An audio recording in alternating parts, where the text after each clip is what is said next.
Perseverance and hard work will outlast talent. Some people just have it in them to enjoy being up against the odds. Mike's idea of never giving up is the reason he is where he is. People saw that the mental toughness was just as important as the physical size. He did it with, heart, steel, and nerve, and he did it the right way. It's kind of like the Rocky IV a little bit. Rocky's just getting the crap kicked out of him, but he just keeps coming back for more. Canadians can't win the Masters. Didn't you know that? React to this statement for me, Mike. First Canadian to ever win a major championship.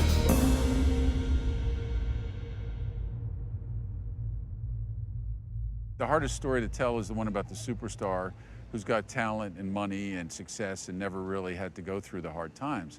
Mike is sort of the epitome of the making it from nothing kind of story.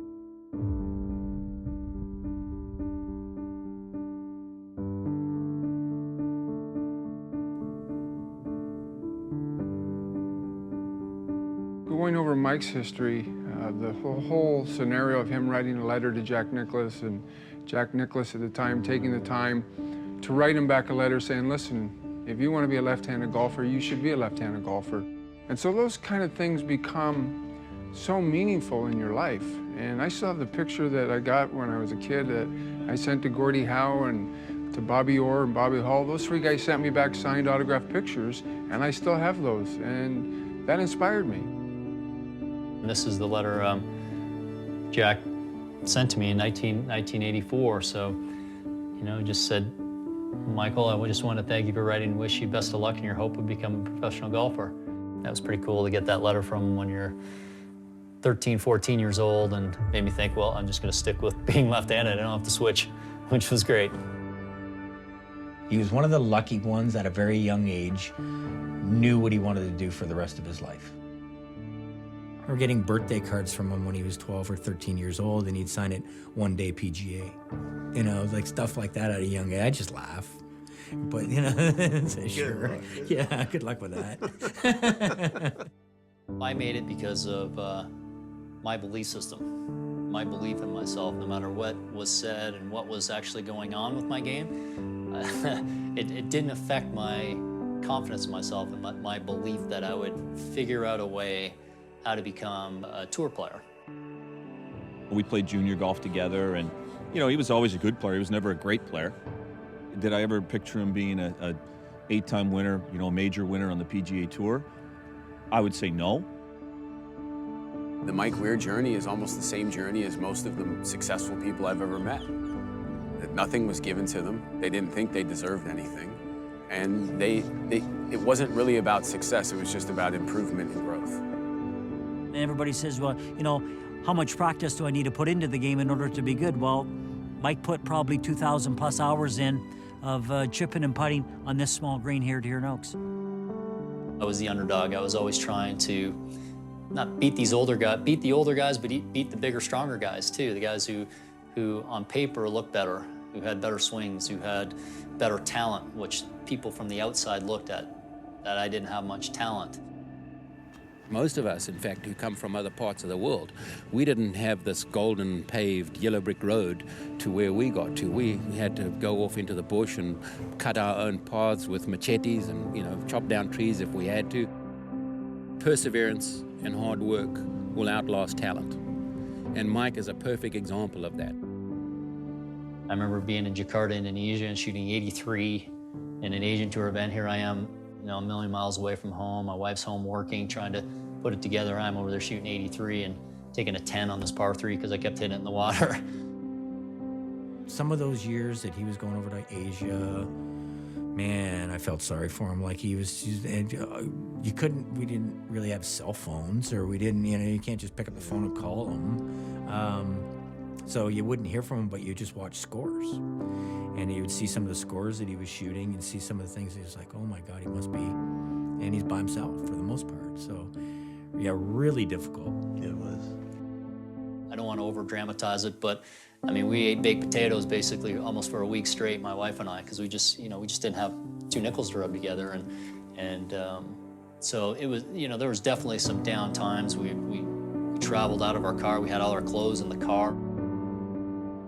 It's one thing as a mother, which you have no control in helping them. So I find that very, very difficult. I can honestly say I don't remember feeling like I was going to quit. I just remember having a determination to figure it out, how I'm going to get better, but there was definitely down times. I dreaded Q school. We wanted results, we wanted that reward for all that hard work and those resources, and we didn't always get it. I did learn a lot, and I know what to expect next time, so I feel the chance you get to go to Q school, every chance you get, you should go. So I want to keep going until I make it, so the earlier I start, the better, I think. 1, 2, 3, 4, 5, 7 trips to Q school. You'd think somewhere along the line someone would say, Mike, it's not going to work out. But you never know what's inside someone. You can get to easy street very, very quickly. But golf isn't that way. It's what are you going to do when things get tough? If a guy has gone to Q school that many times and he still believes in himself, sure as hell, you can bet if he has a chance to win, he's not going to fold. Congratulations. It's pretty sure that you're going to get your player's card. Yeah, it's really exciting. You know, it was a struggle all day today. I just kind of held my composure all day, and the last 5 holes, it was real tough, but I held it together. There is Mike Weir. There's not been a bigger day in his professional life. I wasn't ready for what a final round of a major championship feels like and what it all entails, and then let alone playing with Tiger and what that entails. And now from Canada, Mike Weir. No Canadian has ever won a major championship. I played with him in the final group at the PGA 99, and he didn't play well, but I think he learned a lot that day. Oh my goodness.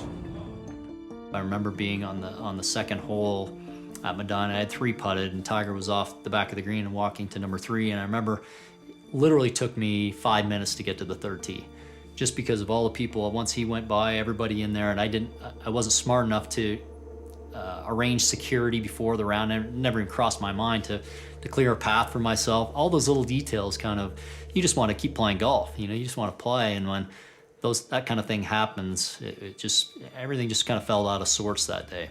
Another one. Had another one. Oh. David, just go up and give him some chapstick, would you? Oh, no, Mike, settle down. Wow. Settle down and just pay attention to what you're doing. You're still having a good tournament. At that point, Mike was pretty much forgotten. It was an afterthought. Tiger won. This 19-year-old from Spain really looks like a player. And oh yeah, Mike Weir shot 80. Was it going to be his last chance? Maybe. It was probably early in his career, but I think that probably crossed a few people's minds. It's kind of like, you know, the Rocky IV a little bit, you know, where, you know, Rocky's just getting the crap kicked out of him, but he just keeps coming back for more, and that's kind of what, you know, Weir's career's kind of been like.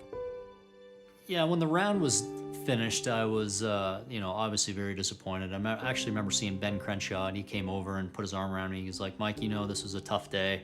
We all have tough days, but he's like, I was proud of the way you handled yourself in that situation, and you're going to be back.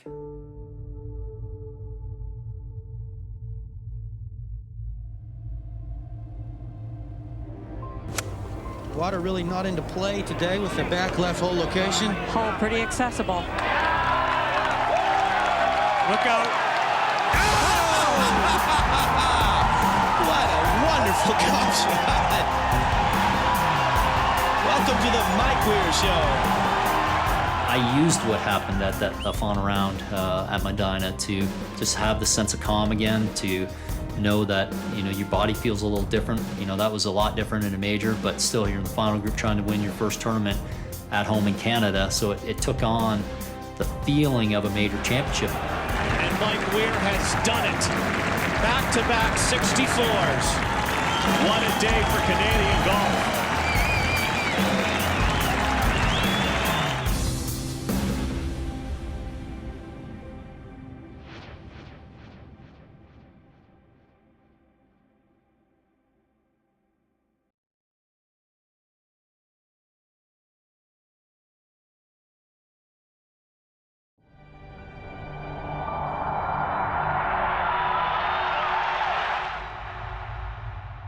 Mike Weir has not changed one iota from Friday morning when he teed it up.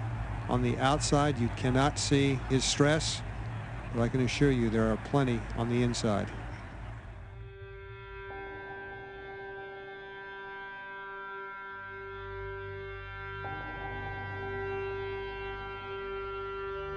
I know I said that today's just another day. I think that's a way, it's a coping mechanism because it's not. I was definitely nervous. I mean, like anything, if you're not nervous, it's, you know, you're probably in the wrong sport or the wrong field. Was to save par and to stay in the lead. Beautiful stroke. That's a real test of intestinal fortitude right there. Winning a major championship does define you. It's the ultimate. I think if any golf tournament, the Masters is the tournament you want to win. This is where you want to be, leading the Masters, going to the second 9 on Sunday. What a place. Any major championship starts the back 9 on Sunday. Well, never a truer word said, or never a truer phrase said, because your mind starts wandering. And that's what happens to the less experienced guys or the inexperienced ones. The fact that they start thinking about, oh, you know, if I win this, where am I going to be and how am I going to do this and my contracts and this is going to happen and I can now, you know, fly a little I can fly first class now. And of course, once that happens, you're toast. To get within 2. Oh, what a marvelous up and down for Mike Weir. This is anything but over. The feeling as you walked around the golf course and was building was really powerful. It was so quiet that it was loud. I mean, it was ringing inside your head. You couldn't believe it because you started to believe, wow, this could really happen. He has got to be aggressive. He needs to be thinking birdie here. He must stay very, very aggressive. Jack Nicklaus calls it going to the movies. I visualized the type of shot I wanted to hit, where it was going to land on the green, and visualize it running up near the hole. So once that happens, I just ran my process, get up to it again, set up to the ball. I was doing that waggle then. I looked back at my target, and at that point, we just fire.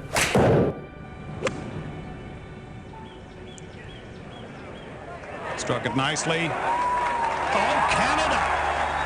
Mike Weir has given himself a huge chance here at 15. I remember walking over the bridge there, and the place was going nuts, and I remember kind of thinking to myself, this is, you know, this is why you play the game. You know, I don't know if I ever told him that or what, but I remember just thinking this is pretty special. And this is an enormous putt. Yes! 3 to play and we have a tie. I remember kind of scanning the board and saying, like, I'm the only guy left here in these last 3 holes that has a chance to win the tournament. And how difficult has it been to be out there playing 16, 17, now 18, just not able to make a single mistake because you know it'll cost you the tournament? First thing I noticed that how quiet it was. It went from being electric when I was walking up to the green and this nice ovation, it being very loud, and to dead silence. To dead silence. Like, you can't believe that many people can be that quiet. It's probably the hardest shot in championship golf when you've got 6 feet and you have to make it to keep playing to get into a playoff. If you miss it, tournament's over. You wouldn't wish that kind of putt on, that kind of pressure on anybody, because you miss that, it's a difficult thing. My mouth went dry, completely dry, and I was so anxious about this next putt coming up. When you have that one putt to really, I guess, make the most of all your childhood dreams, I mean, it's a huge moment. As I was circling back around from behind and reading my putt, I said to myself that this tournament's not ending here. It's not. I remember kind of getting this determination. I was going to wheel that ball in the hole. This one putt for a playoff.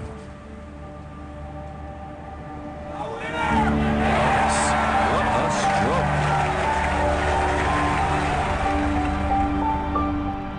There was Mike Weir. All the golf shots he's hit through his whole career, growing up in Ontario, conditions, snowy days, wintry days, imagining that one day that opportunity was going to be presented, and there it was. to then just simply take the putter back with a nice rhythm and hit it with a nice speed and watch it go in. It's not that easy. It'll be Mike Weir and Len Matisse, the first playoff at Augusta since 1990. I always felt like maybe I had a bit of an advantage there because I just was just finished and I was still warm, my body was still warm, the adrenaline was still flowing, where Len had a bit of a wait. I just felt like it was my time.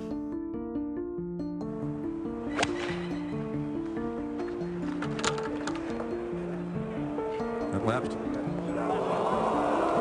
Huge advantage, Weir. It's just golf. It exposes you sometimes. It can make you look silly. It can make you look like a hero. It can do a number of things, and you can't call anyone else to help you out. You can't call the bullpen. You can't call anyone to relieve you. You can't jump off over the boards and get somebody else and change shifts with you. You're out there by yourself, and sometimes it's very difficult. And I felt bad for Len at that moment, but it's happened to me before too. So it happens to every golfer. This is going to be Mike Weir's Masters. He's 2 putts away from the green jacket. It was a great feeling to have, to know that I was putting so well and to have 2 feet to 2-putt. I couldn't screw that up.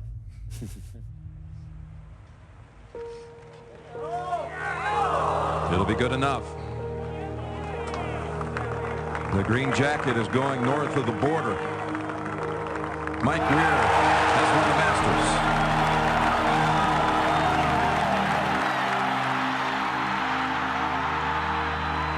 I knew how much the Masters meant to Mike. The moment is filled with elation and promise and excitement and celebration, you know, for his accomplishment. And to think that a guy from a small town in Canada could achieve such a thing was very, very moving. There isn't any words to describe how you feel. There really isn't. I'm getting emotional. And it's 10 years. You have to give me a minute. Canada has its first ever major championship. That's my favorite. I tried to run out on the green, but I was stopped, so I had to go around. They made me go around the rough to get at him. Look how happy he is. Great. And me too, if you saw the other side.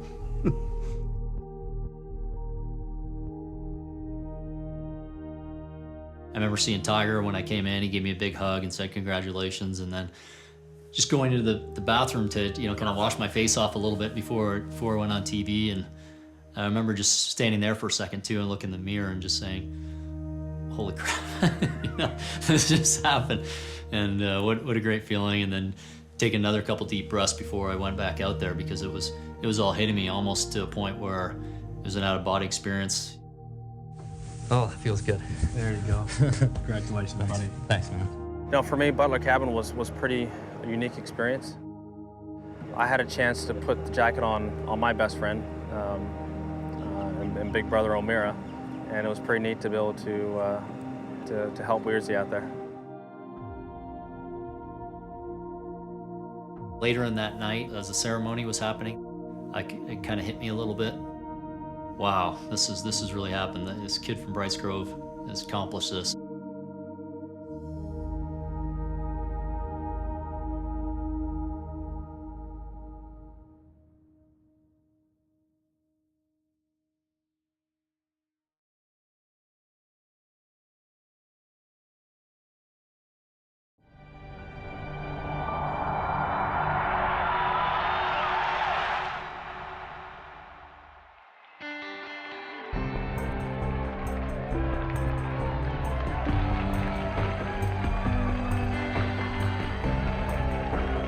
When you're a kid growing up, you know, those are the sort of things that you long for, is trying to make a difference, you know, in your home country. I mean, that's where your roots are. Brights Grove, Ontario, 2003 Masters champion, Mike Weir.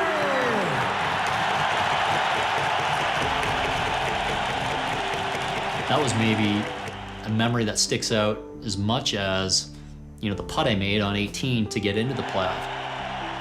I just like tears rolling down my face. I could not believe how loud it was. And I heard the voice behind me, and he goes, "It's the loudest I've ever heard this building." And it was Dougie Gilmore going, and I went, wow, that guy's heard a couple ovations.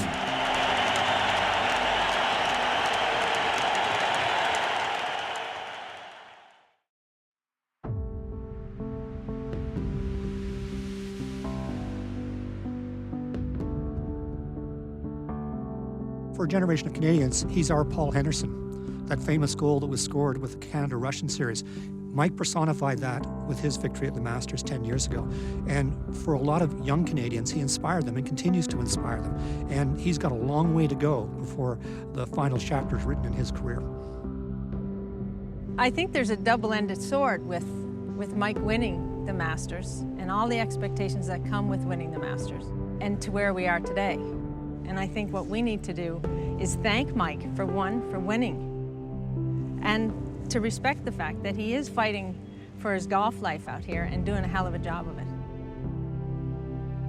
Now I'm doing it for different reasons, not for other people's expectations, but for my own belief in myself and having younger girls that haven't really seen their dad play their best golf live. They hear what their dad's done, but they really haven't seen it. So that's motivation for me to show them that their dad is pretty good. I mean, I could relate it to me too. When you win Augusta, you become this different person, and I don't think Mike's changed at all. I think it's unfortunate that you do get injuries, but you can't take anything away from 2003. It's very easy to walk away in this game and think, you know what, I accomplished my goals, I accomplished my dreams, I'm just gonna let it go. You know, that's easy when you won the Masters, but to say no, that's not good enough for me, and to sort of wake up in the morning, grind it out, but know that if you just keep putting the work in, keep working hard, keep believing in yourself, I think that shows a lot, and I think that's what Mike probably had from the very beginning. I'm excited about the next 10 years. It might be 5 years, and I might not be as motivated to get up at 4 in the morning and do what I have to do to get out there and play. But if I still am, I'll still be playing and still working hard. I think as a young kid, if you can see somebody who kind of grew up the way we all did, you know, going out, beating Tiger, winning these tournaments, winning majors, you know, it gives everybody a much better sense of hope. He's taken golf to another level there. You know, it's kind of the Tiger Woods of golf, I would say, just because Tiger elevated golf and Mike's elevated golf in Canada. It just started a whole nother generation of kids that should have been playing another sport, but now are playing golf, and all inspired by Mike Weir. If it wasn't for Mike, I might not be here right now, to be perfectly honest. You know, he kind of gave us the idea that it was possible. We're not trying to be Mike Weir because there will never be another Mike Weir. His legacy will be that when the odds are against you, you can still make it. When you play from the wrong side of the ball, you can still make it. And when you're not 6 foot plus tall, you can still make it. His legacy is going to be that he was the greatest Canadian golfer ever. Simple as that. When you win the green jacket and when you win a major like that, there's no comparables. There's a lot of great athletes, a lot of great golfers have been through our country, but none of them did what he did. I'll never forget that sense of satisfaction of winning a major championship and how difficult that is. Now it's a craving to get back there. It's been a once-in-a-lifetime golf experience for me, and it's a craving that you can see why guys work as hard as they do to try to get another one, because there's nothing like it.